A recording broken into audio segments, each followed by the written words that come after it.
to the contents. So the title of my talk is Spin Physics of the 21st Century, and I want to show you basically two things. The first is that I want to demonstrate you that we believe that it's interesting to study this field of physics. And the second thing that I want to demonstrate you is that we believe that we can provide essential contributions to this field only through the involvement of mega grants and the involvement of a new, still quite new, International Collaborative Research Center that was established last year.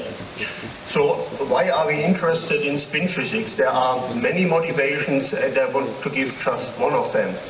We are all heavily using equipment like mobile phones, like computers, and these devices relying on information and communication technology, they all use energy.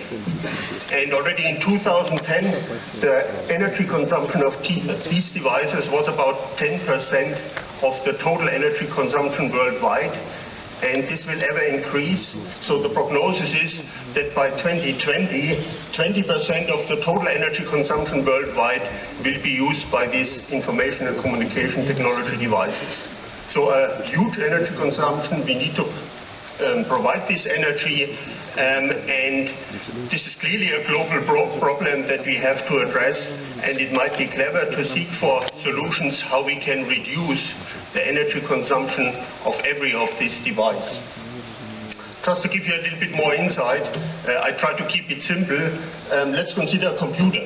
A classical computer in these days basically has two building blocks.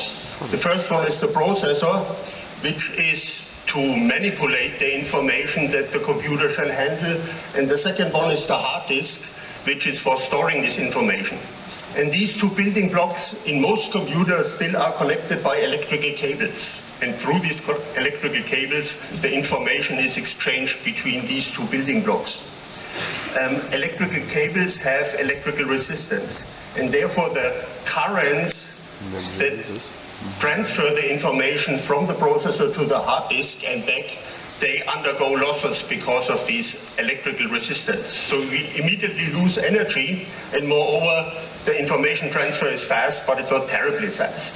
So in more and more computers, and in particular in big computers, these electrical cables are already replaced by glass fibers. And this is done for good reasons, because now the information is transferred from the processor to the hard disk and back through light pulses. And light pulses, they do not feel any resistance in these glass fibers, so this information is transferred without any loss of energy. Moreover, light propagates at the fastest speed that you can imagine, so this exchange of information is very, very fast.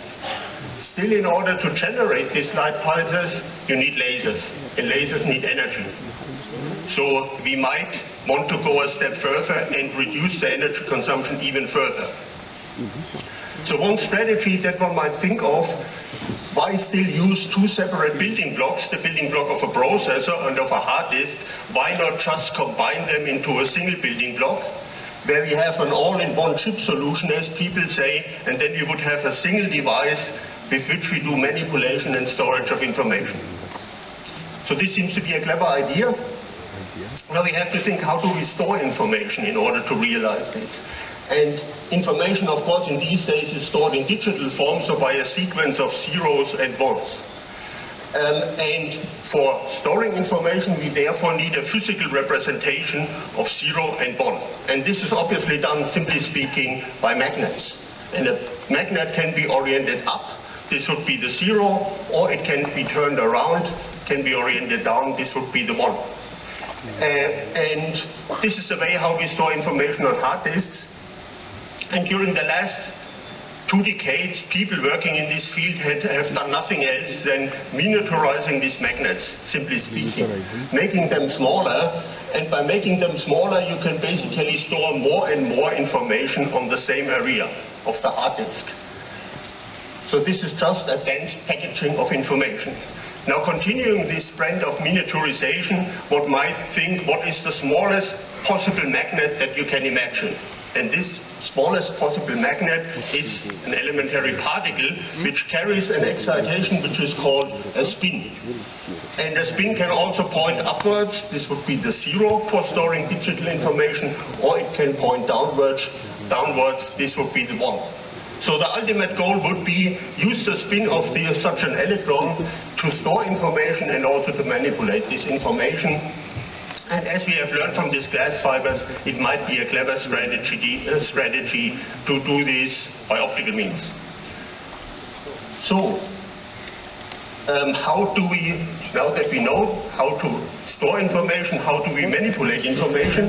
This is shown here. So we have a sequence of bits, and I show you here the classical way of manipulation of information.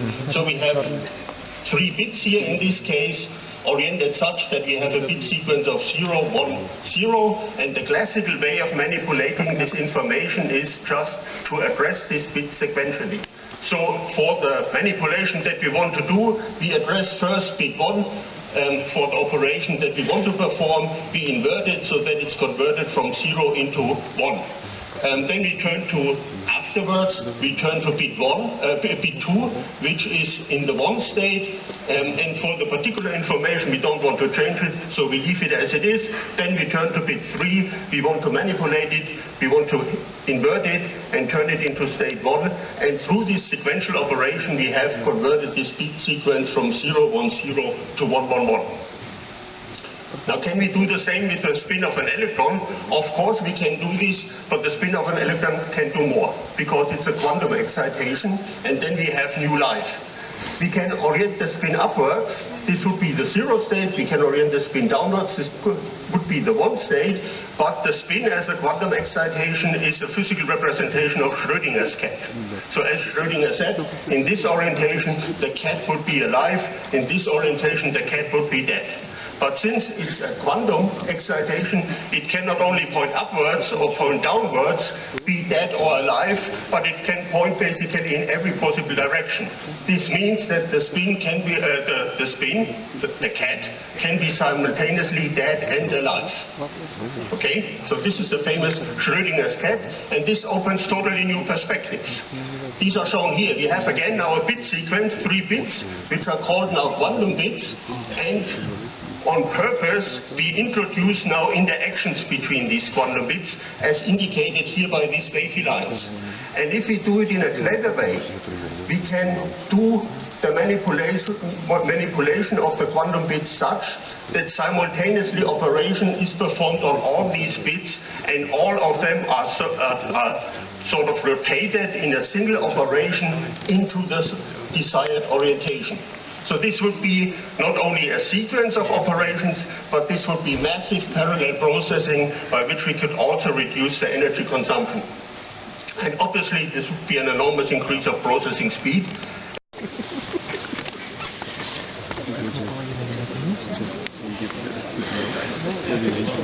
Yeah, that's okay. I understood that there was some saying about Borussia Dortmund. But Dortmund has not only a soccer club, but also a university, not as famous as the soccer club, admittedly. But we are working on that.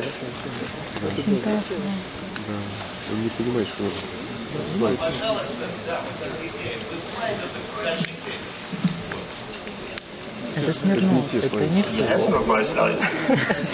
I transferred them yesterday. Would be interesting. Okay, so what can we do? Maybe we start then with another talk, and I transfer my slides. Oh, I gave them yesterday, but apparently they... Let's go. Dynamic conference. A very dynamic conference, yeah.